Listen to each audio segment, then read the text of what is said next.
Alô, pessoal, meus caros colegas do curso de Segurança do Trabalho, me chamo Ana Maria de Lima, sou ex-professora do curso de Segurança do Trabalho do Instituto Federal do Piauí, sou engenheira civil, especialista em Segurança do Trabalho, tenho mestrado e doutorado. A disciplina que iremos tratar é equipamento de proteção individual e equipamento de proteção coletiva, onde você terá conhecimento do tipo, uso e legislações pertinentes à EPI e EPC. Aprenderá sobre o objetivo e a importância do Inmetro, o tipo de ventilação e os equipamentos coletores, assim como a NR35, que trata da trabalho em altura. O curso tem como ementa tipo, uso, legislação pertinente e inspeção em equipamento de proteção individual e coletiva. E seu objetivo geral é conhecer os equipamentos de proteção coletiva e equipamentos de proteção individual, assim como a NR35, que trata de trabalho em altura. Espero as informações da nossa disciplina possam ajudar no sucesso profissional. Bons estudos! Na primeira aula será tratado dos equipamentos de proteção, que tem como objetivo identificar os equipamentos de proteção coletiva e individual. O que vem ser equipamento de proteção coletiva? São equipamentos utilizados para a proteção de segurança enquanto um determinado de pessoas realiza determinada atividade.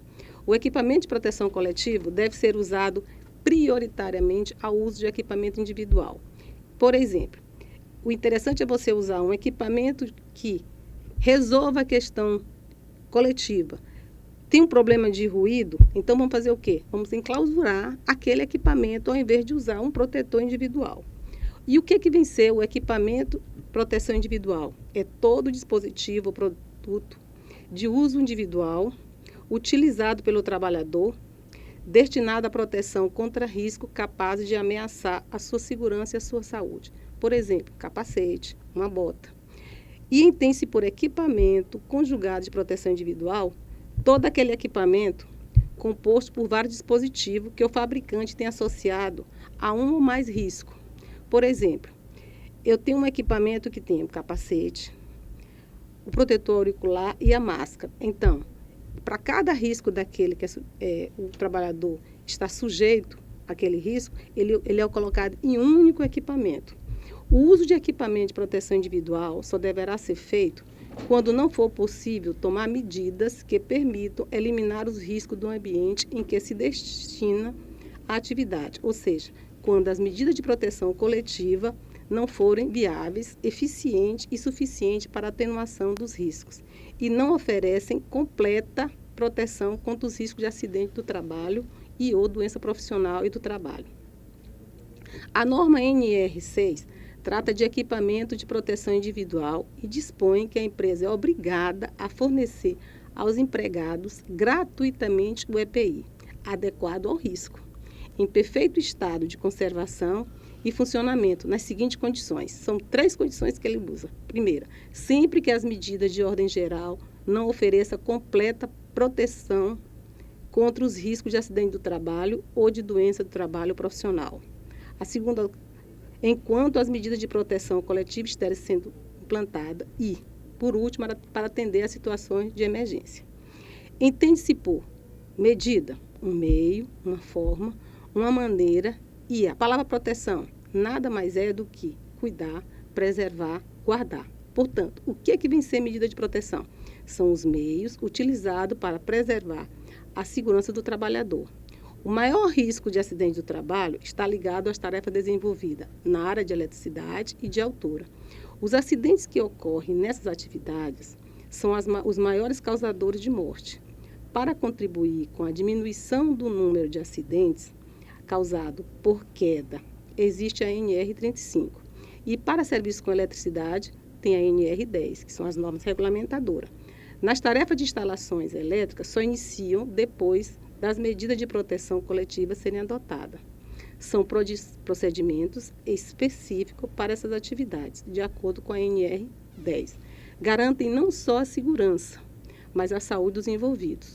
Uma das primeiras medidas é a desenergização elétrica, que é o conjunto de ações coordenadas, sequenciadas e controladas, destinada a garantir a efetiva ausência de tensão do circuito. trecho ou ponto de trabalho durante todo o trabalho de intervenção e sobre o controle dos trabalhadores. Quanto ao trabalho a NR35, que nós iremos estudar lá na última aula, estabelece os requisitos mínimos e medidas de proteção. Envolve o planejamento, a organização e a execução, garantindo a segurança e a saúde dos trabalhadores que estão direta ou indiretamente ligados a esse tipo de atividade. Vale lembrar que a responsabilidade em implantar as medidas de proteção é do empregador e o do trabalhador é de cumprir as disposições legais, colaborando com o empregador, a fim de resguardar sua segurança, sua saúde e daqueles que possam afetar suas atitudes. O Programa de Controle e Meio Ambiente de Trabalho na Indústria da Construção Civil, PCMAT, é regulamentado pela NR 18. É um programa que estabelece procedimentos de ordem administrativa, de planejamento e de organização, que objetivam a implantação de medidas de controle e sistema preventivo de segurança nos processos, nas condições no meio ambiente de trabalho, na indústria da construção civil, seja naval ou qualquer indústria cujo trabalho seja construção. O PCMAT dita uma série de medidas de segurança a serem adotadas durante o desenvolvimento da obra. É elaborada para proporcionar ações e medidas de segurança do trabalho em todas as faces da obra. Ele envolve projeto de projeção coletiva, que deve ser elaborada por profissional habilitado na área de segurança do trabalho. Não é qualquer profissional, necessariamente ele tem que ter habilidade em segurança do trabalho. Para elaborar o PCMAT, é preciso antecipar os riscos de acidente. Primeiramente, faz o reconhecimento dos riscos, em seguida, a avaliação e, por fim, o controle. O PCMAT deve ser bastante rigoroso, uma vez que o Programa de Controle Médico e Saúde Ocupacional, PCMSO, é feito a partir do PCMAT. O sistema ou equipamento de proteção coletiva para evitar queda encontra-se na Recomendação Técnica RTP número 1, que é elaborada pela Fundacentro, que tem por objetivo fornecer embasamento técnico e procedimento sobre as medidas de proteção contra quedas de altura na indústria da construção civil. A proteção coletiva deve priorizar a adoção de medidas que objetivam evitar a ocorrência de quedas. Não sendo tal possível, é possível, nessa hipótese, deve-se utilizar recursos de limitação de quedas. O sistema é dividido em 3 dispositivos protetores, que são de plano vertical, de plano horizontal e para limitação de queda. Os dispositivos protetores do plano vertical são colocados em vãos usados para transporte vertical de equipamento, materiais e ferramentas. Tem como finalidade a proteção contra riscos de acidente de altura. Eles estão subdivididos em sistema guarda-corpo-rodapé, sistema de barreira com rede e proteção de abertura no piso por cercado, barreiras com cancelas ou similares. O sistema guarda-corpo-rodapé, GCR, destina-se a promover a proteção contra risco de queda de pessoas, materiais e ferramentas. Deve ser constituído de uma proteção sólida de material rígido e resistente, convenientemente fixado, instalado nos pontos da plataforma, áreas de trabalho e de circulação onde haja risco de queda de pessoas e materiais. Tem como elemento construtivo travessão superiores, que são barrotes, listão e parapeito, travessão intermediário, rodapé e montantes. Podem ser combinados com estruturas metálicas, escadas e andaimes. O sistema de barreiras com rede diferencia do sistema guarda-corpo-rodapé, por ser constituído por 2 elementos horizontais, rigidamente fixados em suas extremidades à estrutura da construção, sendo o vão entre os elementos superior e inferiores fechados unicamente por meio de rede de resistência de 150 kg força por metro linear, com malha de abertura entre 20 e 40 milímetros, ou de material resistente e durável. O elemento horizontal superior e inferior são constituídos por cabo de aço ou tubo metálico. A fixação do sistema é feita na estrutura definitiva do edifício em construção por meio de dispositivos que garante a resistência a esforços de impacto transversal de 150 kg por metro linear. A tela tem amarração, deverá ser contínua e uniforme nos elementos superiores e inferiores, cobrindo todo o vão e sua extremidade e fixada, amarrada em toda a dimensão vertical. Nas aberturas no piso, mesmo quando utilizada para transporte de materiais e equipamento, deve ser protegido por cercado rígido composto de travessa intermediária, rodapé e montante de características e sistema construtivo idêntico ao sistema guarda-corpo-rodapé. No ponto de entrada e saída de material, o sistema de fechamento deve ser do tipo cancela ou similar. Na hipótese de não ser possível o transporte vertical para o cercado fixo, pode-se utilizar o cercado móvel devidamente sinalizado.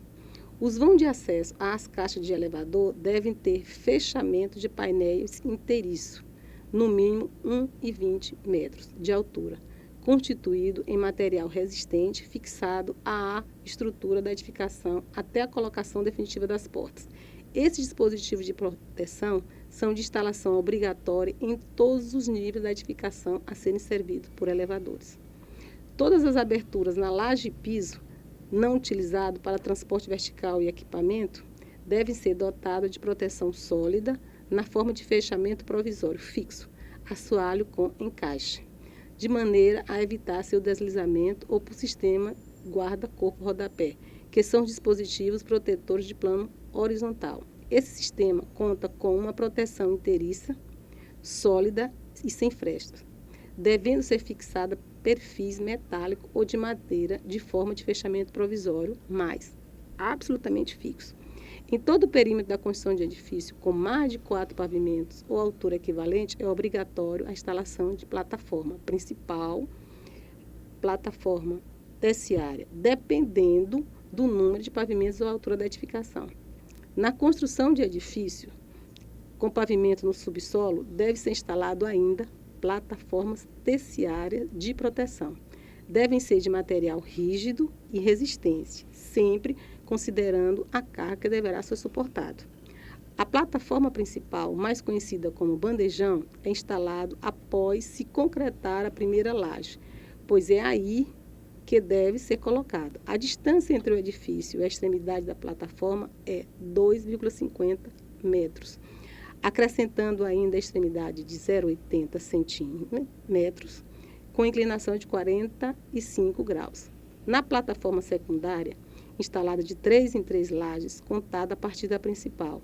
Em relação à fase externa da edificação, a secundária terá no mínimo 1,40 metro, acrescido de 0,80 metro, inclinado em 45 graus. Caso a edificação com pavimentos subsolos, instalam-se plataformas terciárias, de 2 em 2 lajes, contada na direção do subsolo, a partir de onde está a plataforma de proteção principal.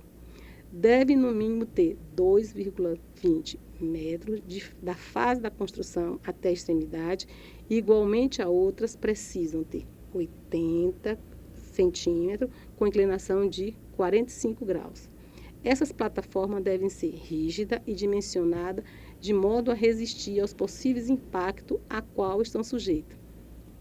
Todo o perímetro da construção de edifício, entre as plataformas de proteção, deve ter fechamento com tela de resistência de 150 kg força por metro linear, com malha de abertura de intervalo de 20 a 40 milímetros, ou material resistente e durabilidade equivalente fixada nas extremidades dos complementos das plataformas. Você, como técnico, deve ter alguns cuidados, como o estrado das plataformas de proteção deverá ser contínuo, sem apresentar vãos com execução de passagem de prumas, que deverá ser realizada através de recorte minimamente necessário na forração. Trecho de plataforma de proteção retirado temporariamente para transporte vertical indispensável deve ser recolocado logo após concluído o transporte. As plataformas de proteção devem ser mantidas sem sobrecarga que prejudique a estabilidade de sua estrutura, devendo o início de sua desmontagem ser precedido da retirada de todos os materiais ou detrito delas acumulada. Não deve ser permitido a retirada, ainda parcial, dos materiais utilizados nas proteções. O conjunto formado pelas plataformas de proteção deve ser substituído por andaimes fachadeiros, instalando-se a tela em toda a sua face externa. A desmontagem das plataformas deve ser feita ordenadamente, de preferência de cima para baixo, podendo ser utilizado no sentido inverso, caso sejam utilizados andames suspenso, pesado ou do tipo fachadeiros. Essa foi a nossa aula. Muito obrigado. Até o próximo encontro e espero ter atingido o objetivo dessa aula. Bom estudo!